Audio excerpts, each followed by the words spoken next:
Brought to you by ProAudiostar.com, Brooklyn's #1 source for professional audio and DJ equipment.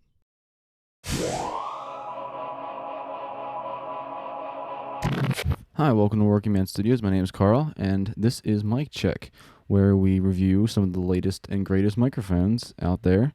And currently on the stands, we have the Shure SM58, and we've got the Blue 100, or the Blue enCORE 100. Now, both microphones are very similar in their sonic characteristics, and as well as price. The 58 is a 50 to 15 frequency response, 50 low, 15 high, and the Blue is a 50 to 15, 50 low, 15 high. So they're really similar in frequency response. So that's great. What else can I talk about? I can talk about build, I guess, right now. The build of the 58, you obviously know it can be run over with the truck and it'll still go. The Blue actually is heavier than the 58 from holding it, and I like that better. It feels great in the hand. It's just a really heavy, robust microphone, and the Shure is also a robust and fairly heavy microphone, but the Blue is heavier. They're both cardioid polar pattern microphones, and both. I feel like the Blue is a more forgiving microphone in the cardioid world because you can, as I'll show you, you can literally talk into the sides here, and it'll still pick up sound. Whereas the Shure kind of drops off a little bit when you go to the sides. So I'd say the Shure is a little bit of a tighter polar or tighter cardioid polar pattern. I should say that these mics are going through the board, identical EQ, identical gain, and identical volume. So I'm trying to get the cleanest, best comparison between these two mics, and they're just identical in their setups. So what I'll do is I'll switch these mics and continue with the demo here.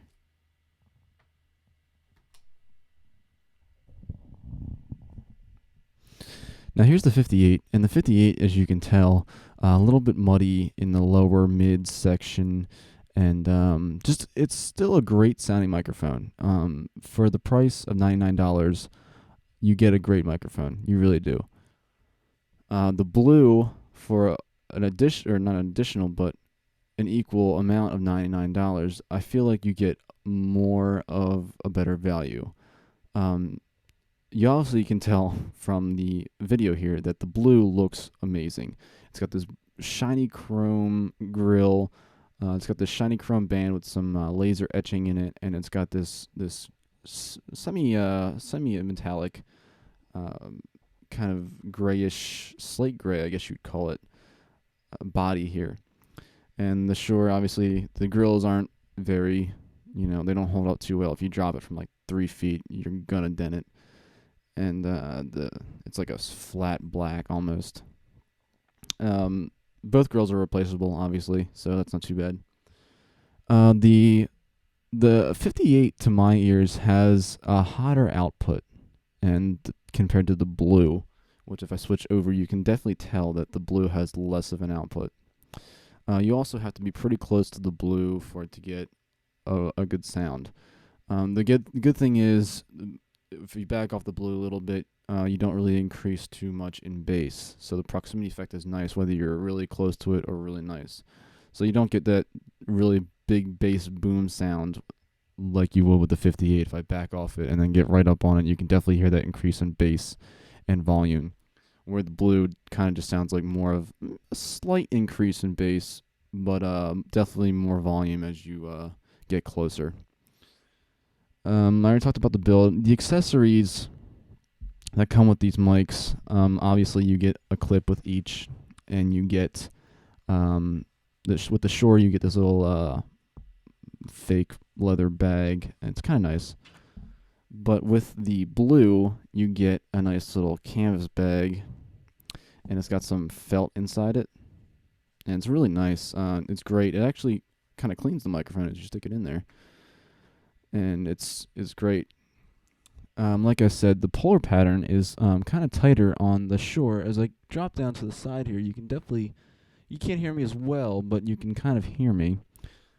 But with the blue, if I start coming around to the sides here, you can definitely still hear me, and it's not as much of a drop off as the Shure is. Um, this might cause some feedback, but when I was testing it out with the live band setting, I found it to be actually more resistant to feedback than the 58. I feel I can go, probably because it's less output, I can go higher volumes with this microphone and get less feedback. And with the 58, sometimes you're going to get feedback at higher volumes. Most likely you will get feedback at higher volumes, actually. So both microphones sound great, as you can tell. This has a bit of an oral exciter sound to it. It's the higher frequencies sound more exciting than on the 58, which is more of a smoother, more rounded microphone for vocal speech. And the blue definitely adds a bit of excitement to your voice, basically. The only bad thing I can really find about the blue is the handling noise compared to the SM58's handling noise.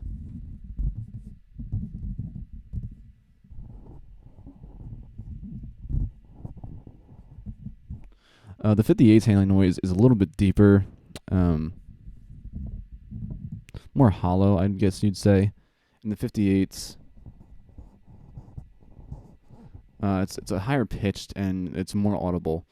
I feel like you could take most of the handling noise of the 58 out with a low cut filter, but if you try to low cut filter on the blue, you're going to have a little bit of trouble getting rid of that handling noise. Other than that, both these microphones are sorry about my phone. Both of these microphones are identical price points of $99. If you go to proaudiostar.com, you can actually get them for cheaper. So go to there. Both these microphones do also have the exact same frequency response, 50 to 15, and their polar patterns are pretty close. So for the money, I would say that the blue is a little bit better value because, well, first of all, it just looks great and it's kind of an eye catcher. It doesn't have that really low muddiness that the SM58 has. It's a great build quality in the blue, very heavy, very robust. Looks great, like I said, and it just seems like a little bit better choice than the SM58 here if you're going to be spending your $99. Personally, if it was me, I'd get another blue. I have both because if you want to get both, get both. I would highly recommend getting both because having an SM58 around and a blue is just the best of both worlds, basically. If you have to get one of these, I definitely recommend the blue. Totally recommend this one. The 58, not a bad microphone either. You have to do some EQing to get rid of that muddiness, as to where the blue, it doesn't have a whole lot of that muddiness. Drawbacks for the blue, high handling noise, and lower output. Drawbacks for the Shure, I guess it would be, more feedback, I guess you could say would be the one of them. But definitely the muddiness is definitely holding this microphone back. It's still one of the most widely, it probably is actually the most widely used microphone in the world. Just about everyone and their brother has one of these mics. The Shure is considered the industry standard microphone, and now that most microphone companies are coming out with similarly priced microphones, you can start to see the Shure becoming overlooked now. You'll start to see more microphone companies coming out with better microphones for the same price point to compete with the Shure. Doesn't mean the Shure won't be the most popular. Still, it's just there's a lot of better choices. So if you're looking to buy one of these two microphones, I recommend the blue. Shure is still a good option. Remember to go to proaudiostar.com and buy either one of these microphones. Enter one of the codes that you see on the screen or in the description, and you can get a fairly decent discount. All right. Thanks for watching WorkingManStudios. My name is Carl, and this is the blue enCORE 100 and the Shure SM58. See ya.